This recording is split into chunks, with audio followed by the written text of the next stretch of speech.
Holidays-nale, adu namma GT Holidays da. GT Holidays, South India's #1 travel brand. You know you are special when you're with GT Holidays.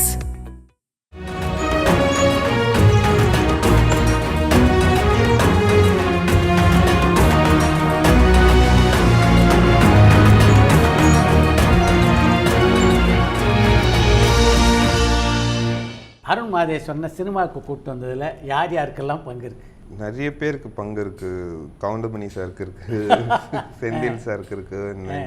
Goundamani Senthil அவங்க நான் first அவங்களோட அவங்க காமெடின்ற ஒரு விஷயம் மூலிமா தான் உள்ள தமிழ் சினிமாவை பார்க்க ஆரம்பிச்சது. நிறைய நான் நைஜீரியாவில் வளர்ந்தது நாங்கள். ஸோ அங்கே வந்து விசிஆர்ஸ் வந்து காமெடி இது மாதிரி நிறைய வரும். ஸோ அது மூலிமா பார்த்துட்டு அப்படி வருது. அண்ட் தென் நிறைய இந்த ஜாக்கி சான் ஃபிலிம்ஸ் இதெல்லாம் பார்த்துட்டு ஒரு அது பார்த்து ஒரு ஆசை. பட் அது ஈர்ப்புன்னு அப்பயே எனக்கு ஒரு இது வரல சார். அது ஒரு இது அப்போ சினிமாவுக்கு தான் போகணுன்ற ஒரு இது இல்லை. பட் காலேஜ் முடித்ததுக்கப்புறம் அது மேலே ஒரு நாட்டம் வந்தது. எனக்கு கொஞ்சம் அது வரைகிற பழக்கம்லாம் இருந்தது. ஸோ அது வந்து கொஞ்சம் கொஞ்சமாக ஃபோட்டோகிராஃபியாக மாறிச்சு. அண்ட் தென் அது சினிமாட்டோகிராஃபி மேலே ஒரு சின்ன ஒரு இன்ட்ரெஸ்ட் இருந்தது. ஸோ அப்படியே அவ்வளோ வந்தேன். கவுண்டமணி செந்தில் படங்களில் ரொம்ப பிடிச்ச படம் எது உங்களுக்கு? நிறைய இருக்குது. எனக்கு இது கரகாட்டக்காரன் இருக்குது. அண்ட் தென் சுந்தரராஜன் சாரோட பண்ண இந்த சீரீஸ் ஃபுல்லாக எனக்கு ரொம்ப பிடிக்கும். வைதகி காத்திருந்தால் அதில் அந்த பெட்டர் மார்க்ஸில் அது லைட்டில் அந்த இது இந்த காமெடியெலாம் எனக்கு அந்த கேரக்டர்ஸாகவே 2 பேரோட இது ரொம்ப பிடிக்கும். ஜென்டில்மேன் இந்த மாதிரி இந்தியன். ஸோ அவங்களோட இது ரொம்ப பிடிக்கும். ஒரு ஆக்டர்ஸாக அவங்கள பார்த்து நம்ம ஸ்கூல் முடிச்சதுக்கப்புறம் இமீடியட்டாக அவங்க இது போட்டு பார்க்குற ஒரு இது தோணும். ஸோ அந்த மாதிரி தான் எனக்கு அவங்களோட சினிமாவடத்துக்கு வந்ததுக்கு பின்னாடி அவங்கள எங்கேயாவது பார்க்கக்கூடிய வாய்ப்பு உங்களுக்கு கிடைச்சதா? இல்லை, இது வரைக்கும் இல்லை. படித்து முடித்த உடனே சினிமாவுக்கு வரணுன்ற ஆசை எங்கே வந்தது? எனக்கு சினிமாவுக்கு வரணுன்ற ஆசை வந்து காலேஜ் முடித்ததுக்கப்புறம் எனக்கு பிகாம் பண்ணேன். பட் எனக்கு அதில் பெருசாக எனக்கு ஒரு இடத்துல உட்காந்துட்டு வேலை பார்க்குறதுல எனக்கு பெருசாக இது இல்லை. அண்ட் தென் அதில் தான் எனக்கு சினிமாட்டோகிராஃபி இந்த ஃபோட்டோகிராஃப் மேலே இன்ட்ரெஸ்ட் இருக்கும்போது அப்போது வந்து நான் 2004 வந்து பச்சை மனிதன் ஒரு படம் பண்ணிகிட்டு இருந்தாங்க. அப்போது ஒரு இது க்ரௌட் ஃபண்டிங் ஃபிலிம். அதில் அசிஸ்டன்ட் டைரக்டராக ஒர்க் பண்ணேன். அதில் ஒர்க் பண்ணேன். அங்கே தான் நான் விக்னேஷ் சிவனை மீட் பண்ணது. நாங்கள் 2 பேரும் அப்போ தான் அங்கே மீட் பண்ணோம் 2004-2005. அவர் அதில் ஒர்க் பண்ணாரா? அவர் அதில் ஒர்க் பண்ணார். நடிக்க வந்தார் ஆக்சுவலாக. அது யாருக்கும் தெரியாது. அதுக்கு நடிக்க வந்தார் அவர். அப்போ வந்து நாங்கள் நிறைய காலேஜ் ஸ்டூடெண்ட்ஸ் தேடிட்டு இருந்தோம். அப்போது இந்துஸ்தான் காலேஜ்லேருந்து அவர் வந்தார். ஸோ அப்படி தான் எனக்கு விக்கி பழக்கம். அண்ட் தென் சினிமாட்டோகிராஃபி படிக்கணுன்றதுக்காக ஸ்கூல் ஆஃப் ஆடியோ இன்ஜினியரிங் இங்கே எஸ்ஏஇன்னு ஒரு இது இருந்தது. அங்கே நான் ஜாயின் பண்ணேன். டிஜிட்டல் ஃபிலிம் மேக்கிங் படிக்கணும். படித்து முடிச்சதுக்கப்புறம் எனக்கு அங்கே இது காயத்ரி புஷ்கர் இருக்காங்க. அவங்க காயத்ரி மேம் வந்து அங்கே இதாக இருந்தாங்க, ஃபேக்கல்ட்டியாக இருந்தாங்க. ஸோ அவங்கக்கிட்ட அப்படியே ஆட்ஸ் ஒர்க் பண்ணிகிட்டு இருந்தேன். அப்படி தான் எனக்கு குமாரராஜா பழக்கம் அங்கேருந்து. ஸோ அவர் வந்து அப்போ படம் ஆரம்பிக்கிறாருன்ற போது ஸோ அவர்கிட்ட அப்படியே போய் ஜாயின் பண்ணேன். ஸோ ஆர்னி காண்டம் தான் நான் ஃபுல்லாக ஒர்க் பண்ண ஒரு படம். ஆனால் பச்சை மனிதன் பாதிலே நின்றுச்சு. அப்போது ஆரண்ய காண்டத்தில் பணியாற்றிய அனுபவம் எப்படி இருந்தது? அது ஒரு பயங்கரமான ஒரு அனுபவம் சார். அது ஏன்னா அது வரைக்கும் அந்த மாதிரி படம் பண்ணதில்லை. அந்த மாதிரி ஒரு இது அந்த ஒரு ஸோ எங்களுக்கு அந்த கதை கேட்கும்போதே ரொம்ப ஃப்ரெஷ்ஷாக இருந்தது. ஐ மீன் அது ரொம்ப ஷாக்கிங்காக இருந்தது ஃபஸ்ட்டு எங்களுக்கு அந்த இது கதை கேட்கும்போது. ஸோ இதெல்லாம் ஒருத்தர் கன்சீவ் பண்ணி இந்த மாதிரி ஸ்க்ரீன் பிளே இப்படிலாம் ஒருத்தர் யோசிச்சிருக்காருன்னு நினைக்கும் போதே கொஞ்சம் நல்லா கிக்டாக இருந்தோம். அதுக்கப்புறம் அவர் சரி படம் ஆரம்பிக்கும் போது ஜாயின் பண்ணிவிட்டு அது ஷூட்டிங் ப்ராசஸே எங்களுக்கு ஒரு அட்வென்ச்சர் மாதிரி சார். டெய்லி ஷூட்டுக்கு போகிறதே ஒரு வார்க்கு போகிற மாதிரி தான் இருக்குது. நாங்கள் ஷூட் பண்ண லொக்கேஷன்ஸ்லாம் அப்படி க்ரௌடு கண்ட்ரோல் பண்ணோம். அதுக்கப்புறம் எங்களோட க்ரௌடு உள்ளே கொண்டு இது ஜூனியர் ஆர்டிஸ்ட் இவங்கள அதெல்லாம் ஒரு பெரிய ப்ராசஸ். அது நல்ல லேர்னிங் எக்ஸ்பீரியன்ஸ். ஆனால் அந்த ஒரு ஃபீல்டு ஒர்க்காக நிறைய லேர்னிங் எக்ஸ்பீரியன்ஸ், நிறைய லைவ் லொக்கேஷன்ஸில் தான் ஷூட் பண்ணோம். ஸோ அது ஒரு நல்ல லேர்னிங் எக்ஸ்பீரியன்ஸாக இருந்தது. அவரோட எந்த வகையில் குமாரராஜா மற்ற படைப்பாளிகள்லேருந்து மாறுபட்டிருக்காரு அப்படின்னு நீங்கள் நினைக்கிறீங்க?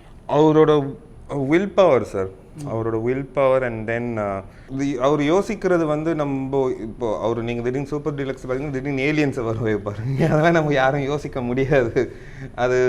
அதுதான் அவரோட வைல்டாக யோசிக்கிறது தான் அவரோட ஃபோர்டேன்னு நினைக்கிறேன். அவர் வந்து அந்த வைல்டாக நம்ம யாரும் யோசிக்காத ஒரு விஷயத்த அவர் யோசிக்கிறது. ஸோ அதுதான் அவரோட ஃபோர்டே. அது வந்து கன்விக்ஷனோட ஷூட் பண்ணி அதை கொண்டு வர்றது. ஸோ அதுதான் அவரோட ஸ்ட்ரென்த்துன்னு நான் நினைக்கிறேன். அவர்கிட்ட ஒரே படம் தான் பணியாற்றினீங்களா? ஆமாம், ஆரண்யகாண்டம். அதுக்கு பின்னால் அதுக்கப்புறம் வந்து நான் ஆரண்யகாண்டம் முடித்ததுக்கப்புறம் நான் என் தனியாக ஒரு கதை பண்ணுற மாதிரி இருந்தேன். நான் அப்போ அது வந்து ஒரு லவ் ஸ்டோரி தான் எழுதியிருந்தேன். அது ஒரு வைல்டான ஒரு லவ் ஸ்டோரி. அதை இப்போ எழுதிட்டு அது ஒரு 2 years அப்படியே பிச் பண்ணிவிட்டு அங்கங்கே பார்த்துக்கின்னு எங்கேயும் நடக்கலை. பட் ஒரு பாயிண்டில் ஒரு ஆர்டிஸ்ட் கிட்ட இதாகிட்டு கன்ஃபார்ம் ஆச்சு. அண்ட் தென் அதுவும் ஸ்டார்ட் பண்ணுற ஒரு ப்ராசஸில் இருந்தோம். பட் நிறைய ரீசன்ஸ்க்காக அது நடக்கலை. ஸோ அந்த கதையை அப்படியே எடுத்து வச்சுட்டு, ஏன்னா அதுக்கு முன்னாடி அந்த கதையை ஒரு 2 years அப்படியே சுற்றிட்டு இருந்தது, ஒரு 2011 and 12 அந்த டைமில். ஸோ அது ஒரு வெறுத்து அப்படியே வச்சுட்டேன். அதுக்கப்புறம் தான் வந்து எனக்கு இறுதி சுற்று சுதா எனக்கு தெரியும். ஸோ அவங்க வந்து இறுதி சுற்று டயலாக்ஸ் எழுத கூப்பிட்டாங்க. ஸோ நெக்ஸ்ட் 3-4 years அதோட அப்படியே போயிடுச்சு. அங்கே பண்ணி முடிச்சதுக்கப்புறம் தான் இறுதி சுற்று எழுதி முடிச்சுட்டு ஷூட் பண்ணி முடிச்சதுக்கப்புறம் நான் ராக்கி எழுதினேன். ஸோ அதுக்கப்புறம் ராக்கியோட ப்ராசஸ் அது வந்து நிறைய ஆல்மோஸ்ட் ஒரு 2014 எழுதுனா எனக்கு 2018 தான் அது கன்ஃபார்ம் ஆகி பவுண்ட் பண்ண முடிஞ்சது. ஸோ 2018 ஷூட் பண்ணி முடிச்சது. ஸோ அப்புறம் இப்போ தான் ரிலீஸ் ஆச்சு. ராக்கியில் வந்து நயன்தாரா நடிக்கிறதா இருந்தாங்களா?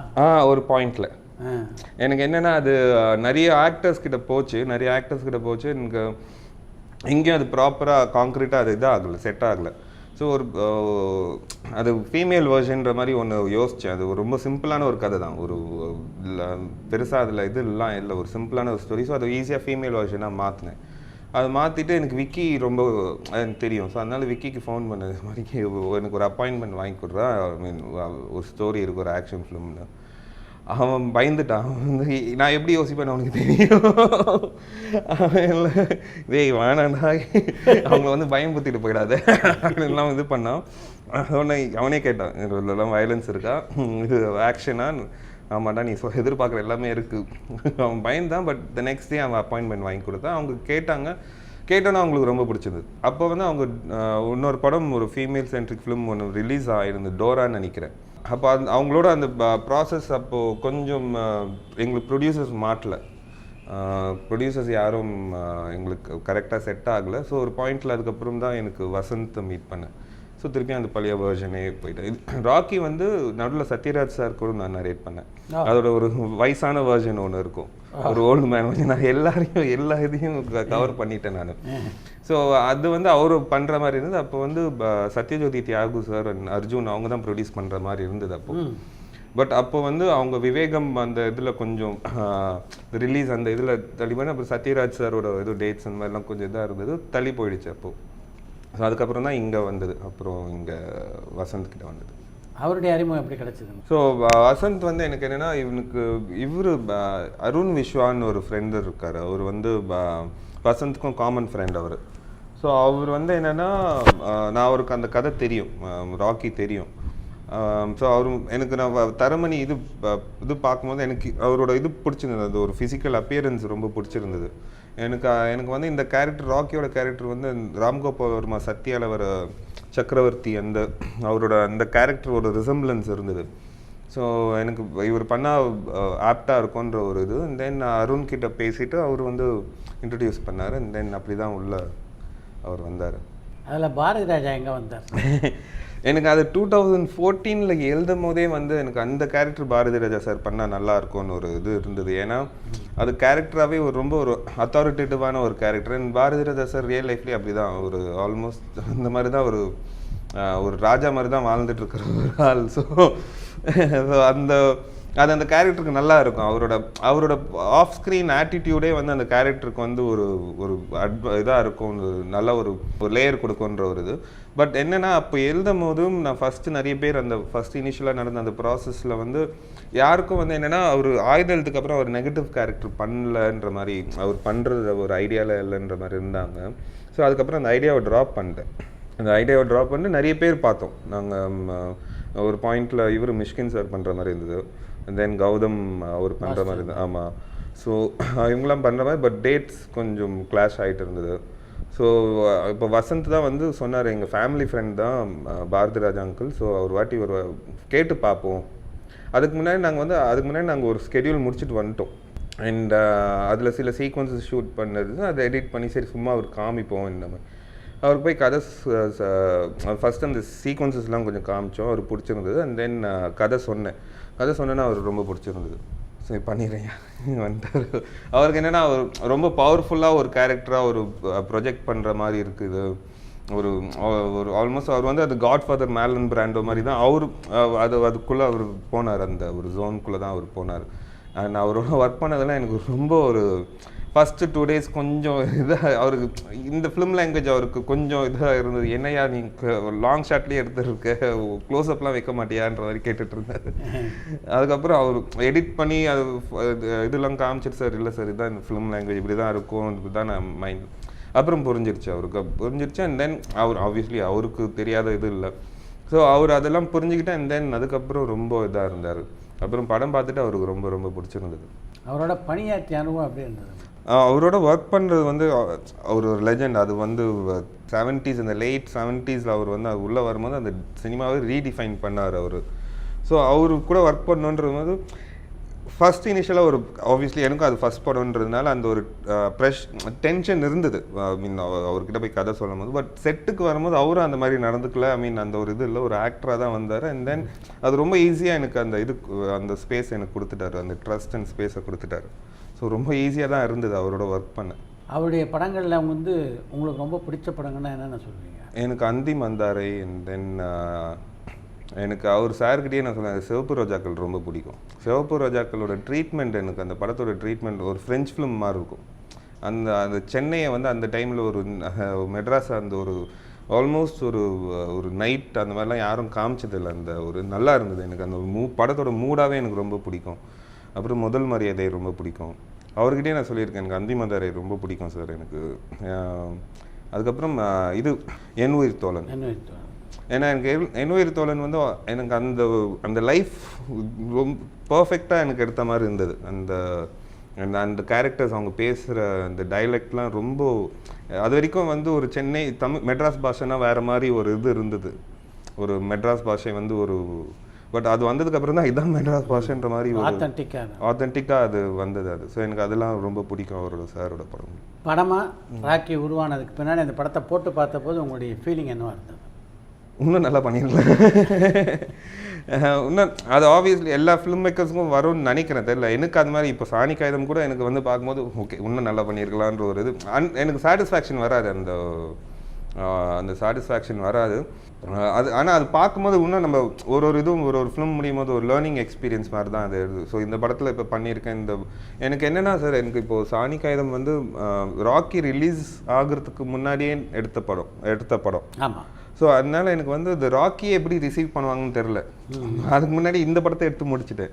ஸோ எனக்கு அந்த ஒரு சின்ன ஒரு பயத்தில் தான் இருந்தேன். எனக்கு இன்னொன்று அந்த ப்ரெஷரும் ஜாஸ்தி ஆகிடுச்சு. ஏன்னா ராக்கி ரிலீஸ் ஆகிறதுக்கு முன்னாடி தனுஷோட ஃபிலிமும் கமிட் ஆனன்ற ஒரு நியூஸ் வெளியே வந்ததுக்கப்புறம் ராக்கி மேலே தான் அதுக்கு ஒரு பெரிய ப்ரெஷர் அது இருந்தது. ஏன்னா நிறைய எதிர்பார்ப்பு அது மாதிரி இருந்தது. ஆனால் அதை எடுத்தது வந்து நான் ரொம்ப ஒரு சின்ன ஒரு ஆடியன்ஸ்க்காக எடுத்த ஒரு படம். அது சில பேருக்கு தான் பிடிக்கும்னு தெரிஞ்சே எடுத்த ஒரு படம். பட் அது ரிலீஸ் ஆகிறதுக்கு முன்னாடி நிறைய பேர் அந்த ஒரு அட்டென்ஷன் வந்ததுக்கப்புறம், ஏன்னா ஒரு பக்கம் சாணி காகிதம் செல்வராகவன் சார் நடிக்கிறாரு, தென் கீர்த்தி நடிக்கிறாங்க, தென் தனுஷோட ப்ராஜெக்ட்ன்ற போது அது மேலே பயங்கரமான ஒரு ப்ரெஷர். அது அந்த டைமில் ஆக்சுவலாக ரொம்ப ப்ரெஷரில் தான் இருந்தேன். எனக்கு இந்த ப்ராசஸில் எனக்கு இதெல்லாம் ஒரு லேர்னிங் ப்ராசஸ் மாதிரி தான். எனக்கு ஒரு வாட்டி அந்த படங்கள் இப்போ ராக்கி பார்க்கும்போதும் வந்து எனக்கு ராக்கி அதுக்கப்புறம் நான் தியேட்டரில் நான் போய் பார்க்கல. சாணி காகிதமும் இன்றைக்கி ரிலீஸ் ஆனதுக்கப்புறம் நான் பார்க்கல. அது இப்போ ஒரு இதில் இருக்கேன் நான். பார்த்தா எனக்கு அதில் இருக்க மிஸ்டேக்ஸ் தான் தெரிஞ்சிட்டு இருக்கோம். நயன்தாரா விக்னேஷ் எப்போ இந்த படத்தை பார்த்தாங்க? ராக்கி வந்து நாங்கள் 2019 வந்து ஜூலையில் நாங்கள் சென்சார் வாங்கிட்டு கியூபில் ஏற்றிட்டு அப்போ அந்த வெளியே அந்த பிஸ்னஸ் இது போயிட்டு இருந்தது, அந்த டாக்ஸ் போயிட்டு இருக்கும்போது திடீர்னு ஒரு நாள் எனக்கு விக்கி ஃபோன் பண்ணி டே உன் படத்தை வாங்கிட்டேன்டான்னா. எனக்கு தெரியல, எனக்கு அது ஷாக்கிங்காக இருந்தது. ஏன்னா நான் இப்போ சாணி காகிதம் ஷூட் பண்ணிகிட்டு இருந்தேன். அப்போது வாங்கிட்டேன்னு சொன்னேன். தென் அவன் வந்து எப்படா என்னன்னா இந்த மாதிரி அங்கே இந்த அருண் விஸ்வான்னு நான் சொன்னேன்ல சார், அவர் தான் க்ரியேட்டிவ் ப்ரொடியூசர் இதுக்கு ராக்கி. ஸோ அவங்க ஸ்க்ரீன் பண்ணி காமிச்சிருக்காங்க. ஏன்னா அவங்க பார்க்கணுன்னு சொல்லியிருக்காங்க அவங்க நயன் அண்ட் விக்கி. ஏன்னா அவங்க ட்ரெய்லர் பிடிச்சிருந்தது. And then she nose the story, அவங்களுக்கு கதை தெரியும். அவங்களுக்கு அந்த கதை ரொம்ப பிடிச்ச ஒரு கதை. ஸோ ஒரு வாட்டி பார்க்கலாம் எப்படி வந்திருக்குன்னு. ஸோ பார்த்ததுக்கப்புறம் அவங்களுக்கு பிடிச்சிருந்தது. ஸோ இமீடியட்டாக அவங்க வந்து நம்மளே ரிலீஸ் பண்ணிடலாம் அப்படின்னு உள்ள வந்தாங்க. இந்த ராக்கி படத்தை உங்களுடைய குருநாதர்களான இவங்கெல்லாம் பார்த்தாங்களா? தியாகராஜன், குமார் ராஜா இவங்கெல்லாம்? குமாரராஜா பார்த்தாரு, அவருக்கு பிடிச்சிருந்தது. ஏன்னா அவருக்கு அந்த கதை முன்னாடியே தெரியும். அவர் ஒரு பாயிண்ட்ல அவர் ப்ரொடியூஸ் பண்ற மாதிரி இருந்தது. ஒரு பாயிண்ட்ல அவரே ப்ரொடியூஸ் பண்றன்ற மாதிரி சொன்னார். அவர் சூப்பர் டீலக்ஸ் பண்றதுக்கு முன்னாடி அவர் இது ப்ரொடியூஸ் பண்றன்ற மாதிரி சொன்னார். பட் அப்போ அது நடக்கல, ஃபார் வேரியஸ் ரீசன்ஸ் அது நடக்கல. பட் அதுக்கப்புறம் நான் படம் பண்ணி முடிச்சதுக்கப்புறம் அவர் ரிலீஸ் ஆனதுக்கப்புறம் அவர் பார்த்தார், அவருக்கு ரொம்ப பிடிச்சிருந்தது. அந்த படத்தை பார்த்துட்டு நம்ம ஒரு ப்ராடக்டை சரியாக பண்ணியிருக்கோம் அப்படின்ற ஒரு கான்ஃபிடன்ஸ் உங்களுக்கு கொடுத்த டேரக்டர்கள்லாம் யார் யாரை சொல்லுவீங்க? ஆக்சுவலாக நிறைய பேர் அதை எனக்கு, ஏன்னா நம்ம ஒன்று எடுத்துட்டோம், நம்மளுக்கு பிடிச்சிருக்கு, ஆடியன்ஸ்க்கு பிடிக்கிறது வேற. பட் நம்ம கூட அந்த பியர்ஸ் படம் பண்ணுற டிரெக்டர்ஸ் அதை எப்படி பார்ப்பாங்கன்ற ஒரு இது ஒன்று இருக்கும்ல சார். அது வந்து எனக்கு ஆக்சுவலாக நான் எதிர்பார்க்காத நிறைய பேருக்கு ரொம்ப பிடிச்சிருந்தது. இப்போ அட்லிக்கு ரொம்ப பிடிச்சிருந்தது. அட்லிக்கு ரொம்ப பிடிச்சிருந்து அவர் ஒரு பாயிண்ட்ல அவரும் வாங்குறன்ற மாதிரி தான் ஒரு டாக்ஸ் போச்சு, அவர் ரிலீஸ் பண்ணுறேன்ற.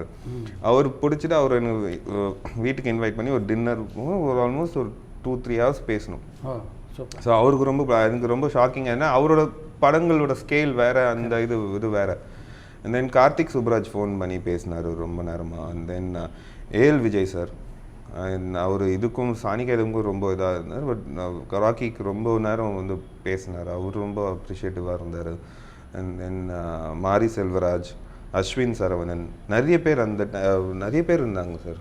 ஆக்சுவலாக எனக்கு அதுதான் ரொம்ப இதாக இருந்தது. எனக்கு இவங்க இத்தனை பேர் அதை பாராட்டுறாங்கன்ற, இவங்கெல்லாம் சீனியர்ஸ், அவங்க இப்போ கரண்ட்ல நல்ல நல்ல படங்கள் பண்ணுற ஆட்கள். ஸோ அவங்க இதை எப்படி பார்ப்பாங்கன்ற போது அவங்க நல்லாவே ரிசீவ் பண்ணாங்க. அவங்களுக்கு கொஞ்சம் குறைகள் இருக்கலாம் அந்த படத்தில், பட் மோராலெஸ் அவங்களுக்கு கொஞ்சம் பிடிச்சிட்டு அதனால இது பண்ணாங்க நிறைய பேர். மோகன்ஜி அவரெல்லாம் ட்வீட் போட்டார். அண்ட் தென் 8 தோட்டாக்கள் டிரெக்டர், அவரும் ட்வீட் போட்டார் இன் சப்போர்ட் ஆஃப் ராக்கி. நிறைய பேருக்கு பிடிச்சிருந்தது. ராக்கி சாணிக்காயம் ரெண்டுலேயும் வந்து அந்த பேட்டர்ன் ஒரே மாதிரி இருக்குது அப்படின்னு பொதுவாக ஒரு விமர்சனம் இருக்குது. அதை நீங்கள் எப்படி பார்க்குறீங்க? அதான் அந்த எனக்கு இது ரெண்டும் ஒரே சீரீஸ் ஆஃப் ஃபிலிம்ஸ் மாதிரி தான். எனக்கு அந்த 3 வச்சிருக்கேன்ல, அந்த இப்போ 3ஆவதும் வர்றதும் இதே மாதிரி தான் இருக்கும். அந்த இதே மாதிரி தான் இந்த சென்ஸ் இந்த மூடில் இருக்கும், இந்த மாதிரி ஃபிலிம் லாங்குவேஜில் இருக்கும், வயலண்ட்டாக இருக்கும், அந்த ஒரு இது மாதிரி தான் இருக்கும் அந்த. ஸோ அதனால இது எனக்கு சிமிலராக இது என்னென்னா எனக்கு இது அமைஞ்சது. இன்னொன்று எனக்கு இப்போ ராக்கி வந்து நாங்கள் ட்ரெய்லர் ரிலீஸ் ஆகிடுச்சு 2019 ட்ரெய்லர் ரிலீஸ் ஆச்சு. ராக்கி ரிலீஸ் ஆன உடனே வந்து எனக்கு அப்பயே வந்து எனக்கு இந்த தனுஷோட ஃபிலிம் வந்து அந்த ப்ராசஸ் ஆரம்பிச்சிட்டோம். அஸ் இன் அவருக்கு கதை சொல்லி அது இது அப்பயே 2019 எண்ட்லேயே ஆரம்பிச்சிட்டோம். பட் எனக்கு ராக்கி ரிலீஸ் ஆகிறதுனால எனக்கு இது ஒரு பெரிய படம், மவுண்ட் பண்ணுறது கொஞ்சம் பெருசு. ஐ மீன் ஃபஸ்ட் படம் ரிலீஸ் ஆகாமல் அது பண்ணுறது ரொம்ப கஷ்டம் அந்த இது. ஸோ அந்த டைமில் வந்து சரி இங்கே ஸ்க்ரீன் சீன் கிட்டேருந்து எனக்கு இந்த ஆஃபர் வந்தது. இவங்க சித்தார்த் ராவ் அங்கே க்ரியேட்டிவ் ப்ரொடியூசர், அவர் வந்து ட்ரெய்லர் பார்த்துட்டு பிடிச்சிருந்தது. அவர் வந்து இந்த மாதிரி நடுவில் ஏதாவது ஒரு படம், அவருக்கு தெரியும் நான் தனுஷோட அங்கே பேசிகிட்டு இருக்கேன்றது தெரியும். ஸோ நடுவில் ஏதாவது ஒரு படம் பண்ண முடியுமான்னு கேட்கும்போது நான் அதுக்கும் வேற ஒரு கதை தான் யோசித்தேன். பட் அதுவும் மவுண்ட் பண்ண முடியல. சரி எனக்கு இன்னொரு கதை இருக்குது, இந்த மாதிரி ராக்கி மாதிரியே ஒரு வயலண்ட்டான ஒரு ஃபிலிம் ஒன்று கதை இருக்குன்னு சொன்னோன்னா அவங்க கேட்டாங்க, பிடிச்சிருந்தது. ஸோ இமீடியட்டாக அது ஸ்டார்ட் பண்ணோம். சாணிக்காயுதம் படத்துடைய கதாநாயகி பொன்னியாக எப்படி கீர்த்தி சுரேஷை தேர்ந்தெடுத்தீங்க? கீர்த்தி வந்து எனக்கு மகாநதி பார்த்தேன், நான் பார்த்துட்டு எனக்கு பிடிச்சிருந்தது. அவங்க அதில் வந்து என்னென்னா ரொம்ப அந்த நிறைய எமோஷன்ஸை கேரி பண்ணியிருப்பாங்க அந்த படத்தில். ஒரு பீட், ஹியூமர், ஓப், கோவம், எனக்கு சோகம், இது எல்லாமே வந்து நல்லாவும் பண்ணியிருப்பாங்க. எல்லாமே அவங்க ஒரு அந்த கேரக்டராகவே வாழ்ந்துருப்பாங்க அந்த இதில். ஸோ எனக்கு அது பார்க்கும்போது எனக்கு அவங்க ஐ தாட் அவங்க பண்ணால் நல்லா இருக்கும் இந்த இது. அண்ட் தென் அவங்க இது மாதிரி ஒரு ரோல் பண்ணதில்லை, ஒரு ஆக்ஷன் ரோல் பண்ணதில்லை, கோவமாக அப்படி ஒரு கெட்ட வார்த்தைகள் பேசி இவ்வளோ இது வயலண்ட் இதெல்லாம் பண்ணதில்லை. ஸோ அது நான் இதாக இருந்தது. அவங்கக்கிட்ட நான் ப்ரொடக்ஷன் கிட்ட வந்து நான் கீர்த்தி சுரேஷ் அண்ட் செல்வராகவன் சொல்லும் போது அவங்க கீர்த்தி சுரேஷ் கூட அவங்களுக்கு இதாக இருந்தது, செல்வராகவன் எப்படின்ற மாதிரி யோசிச்சாங்க. பட் செல்வா சார் தான் ஃபஸ்ட்டு இது பண்ணது, மீட் பண்ணி சொன்னது. அதுக்கப்புறம் தான் கீர்த்தி. ஸோ செல்வா சாருக்கு சொன்னேன். அண்ட் தென் அவருக்கு ரொம்ப பிடிச்சிருந்தது. ஆனால் கீர்த்தி கிட்ட சொல்லும் போது அவங்க கீர்த்தி வந்து அது ராக்கி 2 பேரும் பார்த்ததில்லை அது வரைக்கும், அது இன்னைக்கு வரைக்கும் பார்த்ததில்லை. பட் சொல்லும் போது அவங்களுக்கு கீர்த்தி வந்து ஒரு மணி ஃபுல்லாக கேட்டுட்டு நான் சொல்லும் போதே சொல்லிட்டேன், இதில் கெட்ட வார்த்தைகள் இதெல்லாம் நிறைய இது இருக்கும், கொஞ்சம் வயலண்ட்டான கதைன்னு, பரவாயில்ல சொல்லுங்கன்னு சொன்னாங்க. அண்ட் தென் ஃபுல்லாக சொன்னதுக்கப்புறம் அவங்களுக்கு பிடிச்சிருந்தது. பட் அவங்களுக்கு ஃபஸ்ட்டு ஏன் என்ன சூஸ் பண்ணீங்க, அட்ரஸ் மாதிரி வந்துட்டீங்களான்ற மாதிரி கேட்டாங்க. நான் அட்ரஸ்லாம் கரெக்டாக தான் வந்திருக்கேன், பட் நீங்கள் ஏன் பண்ணக்கூடாது, அது ஒரு இதுதான். அண்ட் தென் ஆடியன்ஸ் இந்த மாதிரி உங்களை இந்த மாதிரி பார்க்கும்போது, அது கேரக்டராக பார்க்கும்போது அது ஒரு சர்ப்ரைஸாக இருக்கும். அண்ட் தென் அதுவே ஒரு த்ரில்லிங், ஒரு அவங்க அந்த கேரக்டரை ஃபாலோ பண்ணுறதுக்கு, அந்த கேரக்டரோட ட்ராமா அக்செப்ட் பண்ணுறது, அவ்வளோ இதெல்லாம் பண்ணும்போது நீங்கள் பண்ணுறது அந்த ஆக்ஷனில் நீங்கள் பண்ணும்போது அது ஆடியன்ஸ்க்கு ஒரு சர்ப்ரைஸ் ஃபேக்டராக இருக்கும். அது நல்லா இருக்கும், ஒரு எக்ஸைட்டிங்காக இருக்கும்ன்றதுக்காக அவங்களுக்கு பண்ணுறேன்னு ஒத்துக்கிட்டாங்க. செல்வராங்கிட்ட இப்படி ஒரு நடிகர் ஒளிஞ்சிட்ருக்காருன்னு எங்கே நீங்கள் கண்டுபிடிச்சிங்க? செல்வா சார் வந்து எனக்கு செல்வா சார் ரொம்ப நாளாக எனக்கு நடிக்க வைக்கணும். ஐ மீன் அவருக்கு ஏதாவது அதுக்கு முன்னாடி அவரோட பழகி இருக்கீங்க? இல்லை அது வரைக்கும் அவரை பார்த்ததில்ல. செல்வா சார் வந்து எனக்கு ராக்கிலேயே வந்து நடுவில் ஒரு வாட்டி அவருக்கு ஏதாவது அவர் போய் பிச் பண்ணலான்ற மாதிரி ஒரு ஐடியா இருந்தது. அவர் இது பண்ணலாம், பட் அப்போ மீட் பண்ண முடியல, அதெல்லாம் ஒரு இது. பட் இங்கே வந்து எனக்கு இவர் சித்தார்த் அந்த சித்ராவ் அவர் வந்து கிரியேட்டிவ் ப்ரொடியூசர், அவர் தான் வந்து அவர் செல்வாவோட ஃப்ரெண்ட் அவருக்கு. ஸோ ஐ டோல்டு இந்த மாதிரி போய் எனக்கு இந்த ஐடியா இருக்குது, ஒரு பண்ணால் நல்லா இருக்கும்னு. அவங்களுக்கு நம்பலை, பட் ஒரு பாயிண்டில் சரி அவரே அவர் பண்ணுவாரான்னு தெரியல அருண், சரி போய் கேட்டு பார்க்கலான்னு சொல்லிட்டு வி மெட் ஹிம். அண்ட் அவர் ராக்கி ட்ரெய்லர் பார்த்துருக்காரு. ஸோ அவருக்கு ஒரு ஒப்பீனியன் இருந்திருக்கு, ஒரு குட் ஒப்பீனியன். ஸோ அதுக்கப்புறம் கதை கேட்டுட்டு அவருக்கு பிடிச்சிருந்தது, பண்ணுறேன்ட்டார். ஒரு நேச்சுரலான ஒரு இது, ஒரு பர்ஃபார்மர் தான். ஐ மீன் அவர் என்ன நம்ம கேள்விப்பட்டிருக்கோம், அவர் வந்து அவர் ஷூட் பண்ணும்போது கூட வந்து அவர் ஆக்டர்ஸ்க்கு வந்து அவர் சொல்லி கொடுப்பாரு, அவர் நடிச்சு காமிப்பாருன்றது மாதிரி. ஸோ அவர் ஆஸ் அன் அவர் ஆக்டிங் வரும்ன்றது வந்து நம்மளுக்கு ஓரளவுக்கு இது ஒரு ஜட்ஜ்மெண்ட் இருந்தது. பட் நல்லா இவ்வளோ நல்லா பண்ணுவாருன்னு எனக்கு, டு பி ஃப்ராங்க் இவ்வளோ நல்லா பண்ணுவேன். எனக்கு அந்த சில சீக்வன்ஸ்லாம் எங்களுக்கு ஷூட் பண்ணும் போதே, இப்போ அவர் அவரோட ஸ்டோரியை சொல்லும் போது அதெல்லாம் வந்து நாங்கள் ஷூட் பண்ணி எங்களுக்கே கொஞ்சம் இதாக இருந்தது. இப்போ அந்த வீடு எறிகிற சீக்வன்ஸ்லாம் ஒரு ஃப்ரீயாக விட்டுட்டோம். கரெக்ட். அவர் ரொம்ப இது கன்ஸ்ட்ரெயின் மாதிரி, சார் இது வரைக்கும் வாங்க இது பொசிஷன்லாம் இல்லை சார், நீங்கள் உங்களுக்கு என்ன தோணுதோ பண்ணுங்கள் சார், இந்த மாதிரி உங்களுக்கு எப்படி தோணுதோ என்ன பண்ணுதோ, என்ன கீழே மண்ணெலாம் நீங்களே அவரே பண்ணார் எல்லாமே.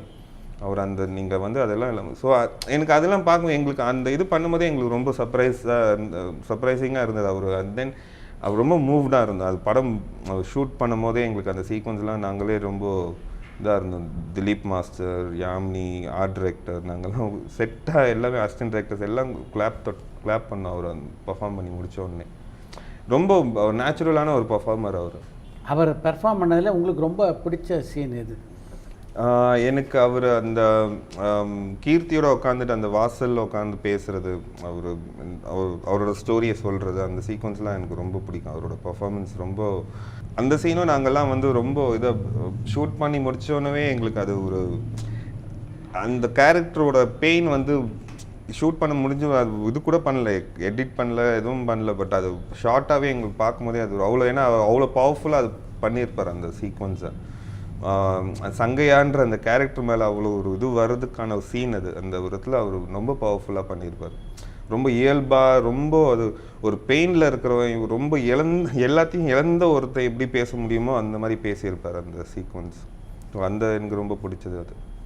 இப்போ செல்வராகவன், கீர்த்தி சுரேஷ் தவிர்த்து பார்த்தீங்கன்னா பெயர் தெரிந்த நடிகர்கள் யாரும் இல்லை.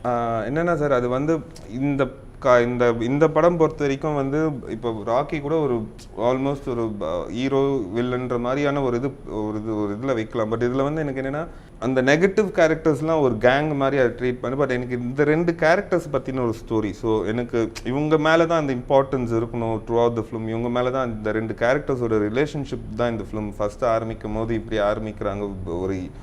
ஒரு நோன் ஸ்ட்ரேஞ்சர் மாதிரி இருக்காங்க. அண்ட் தென் ஒரு இதுக்காக தே கெட் டுகெதர். அப்போ கூட பேச மாட்டாங்க.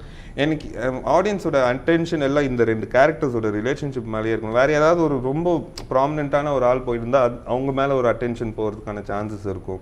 ஸோ அதனால தான் அந்த மற்றவங்களாம் வந்து நல்லா பர்ஃபார்ம் பண்ணுற ஓரளவுக்கு ரிலேட்டிவ்லி நோன் ஃபேஸஸ் மாதிரி போயிடலாம் இதுக்காக பண்ணது. சுடலை கேரக்டர் வந்து யாருடைய குறியீடாக அந்த படத்தில் வச்சுருக்கீங்க? சுடலை வந்து இந்த ஆடியன்ஸோட கான்ஷியன்ஸ் மாதிரி தான் வச்சுருக்கேன். இப்போ ஆடியன்ஸாக வந்து நம்ம சொசைட்டியாக வந்து நம்ம நிறைய இந்த மாதிரி இது பார்க்குறோம். We see all this injustice நிறைய பார்க்குறோம். அப்போ வந்து நம்ம கோவப்படுறோம், குரல் ஏற்படுறோம், பட் அதுக்கு மேலே நம்ம ஹெல்ப்லெஸ்ஸாக இருக்கும். ஸோ அதுதான் சுடலையோட இது. அவன் அந்த ஒரு இன்சிடெண்ட்டில் இருக்கான், அங்கே இருக்கான், அவனுக்கு தப்புன்னு படுது, குரல் கொடுக்குறான். பட் அதுக்கு மேலே அவனால் எதுவும் பண்ண முடியல. So through out the film அந்த செகண்ட் ஹாஃபில் வந்து இவங்க 2 பேரோட ரிலேஷன்ஷிப்பில் வந்து அந்த கேரக்டர் எனக்கு ஒரு இது மாதிரி வேணும். இவன் ஒரு பக்கம் யோசிக்கிறான், அவன் ஒரு பக்கம் யோசிக்கிறான்ற ஒரு இது, அந்த டைலமா, அந்த 2 கேரக்டர் ஸ்க்ரீன் பிளேலேயே அந்த நரேட்டிவ் இருந்தால் நல்லாயிருக்கும். அண்ட் தென் இவன் வந்து அந்த பையனை ரொம்ப நம்புகிறான். அவன் வந்து நான் கண்ணால் பார்த்தேன்னு சொல்கிறான். கண்ணால் பார்த்தேன். பட் அவன் நீங்கள் நல்லா கவனிச்சிங்கன்னா அவன் உள்ளே வரும்போது அவள் பார்த்துருப்பான், அவன் கீழே குடியும் போது அவள் கண்ணு க்ளோஸ் பண்ணிடுவான். ஸோ இந்த ஒரு டைலமா இந்த கேரக்டர் மேலே ஆடியன்ஸ்க்கும் ஒரு இது இருந்துகிட்டே இருக்கணும். ஒரு இதாக இருப்பான். நான் அந்த ஒரு கான்ஷியன்ஸ், ஆடியன்ஸோட கான்ஷியன்ஸாக தான் அந்த கேரக்டர் வச்சுருந்தேன். அதுதான் அந்த சுடலைன்ற ஒரு இது. இந்த பாத்திரத்தை எப்படி உள்வாங்கிட்டு நடித்தாங்க கீர்த்தி சுரேஷ்? கீர்த்தி சுரேஷ் வந்து அவங்க ரொம்ப என்ஜாய் பண்ணி ஃபஸ்ட்டு 2-3 நாள் கொஞ்சம் ஆரம்பிக்கும் போதே ஒரு மர்டரில் தான் ஆரம்பித்தோம். பூஜையை போட்டு தேங்காவை சுற்றிட்டு வாங்க ஓகே கொலை பண்ணலாம் வாங்க போகலான்ற மாதிரி தான் போனோம். படத்தோட ஃபர்ஸ்ட் சீன் தான் நாங்கள் ஷூட் பண்ணோம், அந்த 6 months அந்த இது. ஸோ அதுதான் கீர்த்தியில் அருண் இப்போ தான் பூஜையெல்லாம் போட்டிருக்கோம், ஏதாவது ஒரு நல்ல ஒரு ஏதாவது ஒரு தெய்வீகமாக ஒரு ஷாட் ஏதாவது ஒன்று எடுப்போமே, வாங்க கொலை பண்ண போகலாம். இதோ படம் இவ்வளோ சீரியஸான ஒரு படமாக இருந்தாலும் ஷூட் பண்ணுற அந்த பிஹைண்ட் த சீன்ஸ் வந்து ரொம்ப ஜாலியாக தான் இருந்தோம். ஆப்வியஸ்லி சில நாட்கள் வந்து கோவப்படுற இது வரும், நம்ம கத்துவோம் வேலை நடக்கலான்னு. பட் அதர்வைஸ் அவங்களும் ரொம்ப ஜாலியாக தான் இருந்தாங்க. ஆக்சுவலாக அவங்க இந்த கேரக்டருக்குள்ளே வர்றதுக்கு வந்து அவங்கக்கிட்ட அதான் சொன்னேன், நீங்கள் வந்து அவங்க அதுக்கு முன்னாடி வந்து என்னென்னா அவங்கள ப்ரிப்பேர் பண்ணுறதுக்கு இந்த மாதிரி நியூஸ் ஆர்டிகல்ஸ் நிறைய அனுப்பிச்சேன்.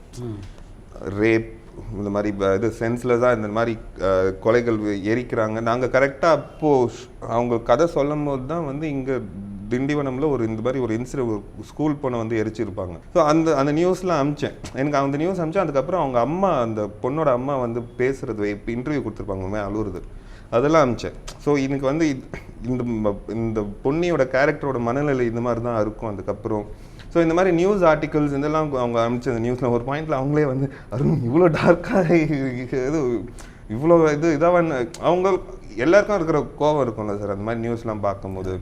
ஸோ அதுதான் அந்த கேரக்டரோட வெளிப்பாடாக. அது வந்து அவங்கக்கிட்ட சொன்னேன், உங்களுக்கே என்ன கோவம் வருதோ அந்த கோவத்தை நேச்சுரலாகவே கொண்டு வந்துருங்க அந்த கேரக்டருக்குள்ளே. அப்படி தான் வந்தது. அவங்களுக்கும் அந்த மாதிரி நியூஸ் படிக்கும்போது கோவம் வருதில்ல, அதுதான் அந்த வெளிப்பாடு தான்.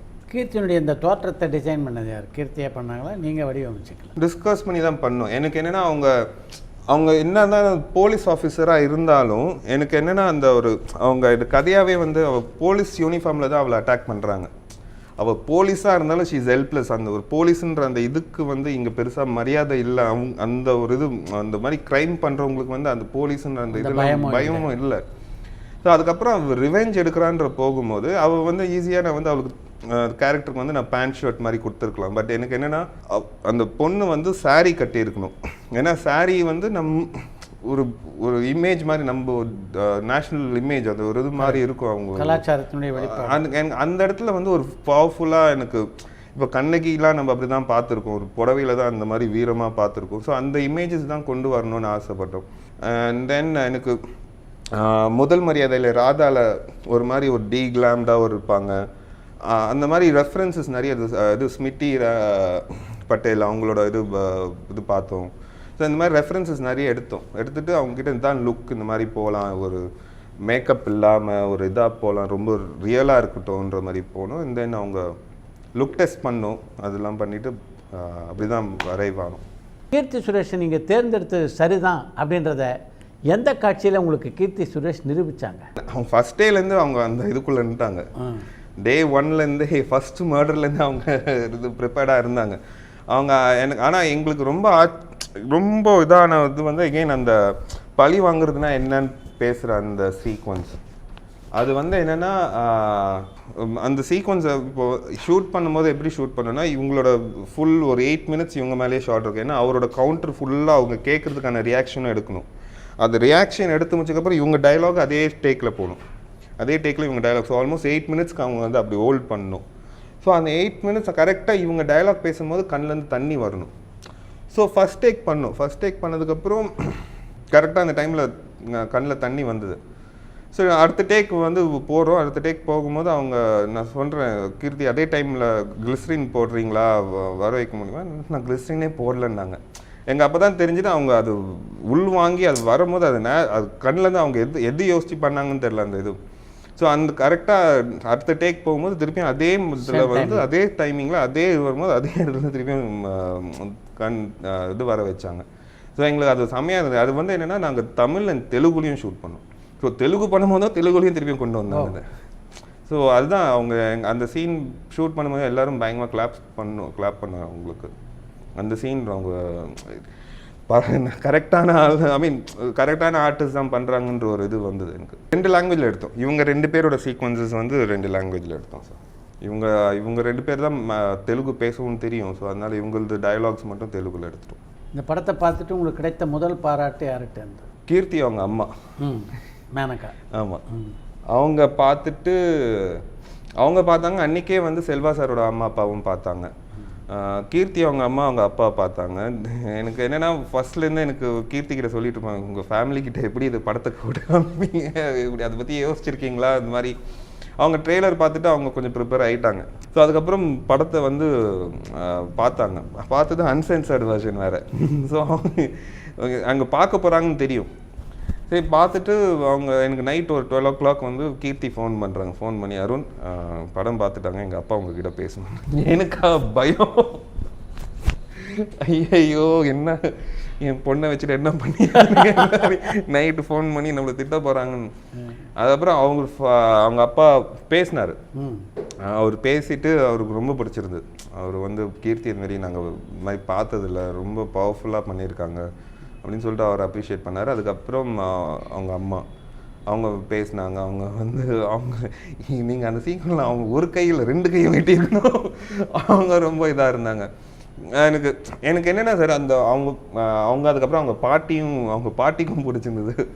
ஸோ அவங்க இது பண்ணாங்க. தென் செல்வா சார் அவங்க பேரண்ட்ஸ் வந்து பார்த்துட்டு அவங்க லாஸ்ட்டில் ரொம்ப அழுதாங்க. ரொம்ப அவங்க ரொம்ப மூவ்டாக இருந்தாங்க அந்த இதுன்னு கேள்விப்பட்டேன் அவங்க. ஸோ எனக்கு ஃபர்ஸ்ட்டு வந்தது வந்து இவங்க தான், கீர்த்தி அவங்க பேரண்ட்ஸ். பரபரப்பான சினிமா செய்திகள், நட்சத்திரங்களின் பேட்டிகள், சினிமா வரலாறு ஆகியவற்றை பார்க்கவும் படிக்கவும் உங்களுக்கான இணையதளம் tourantalkies.co.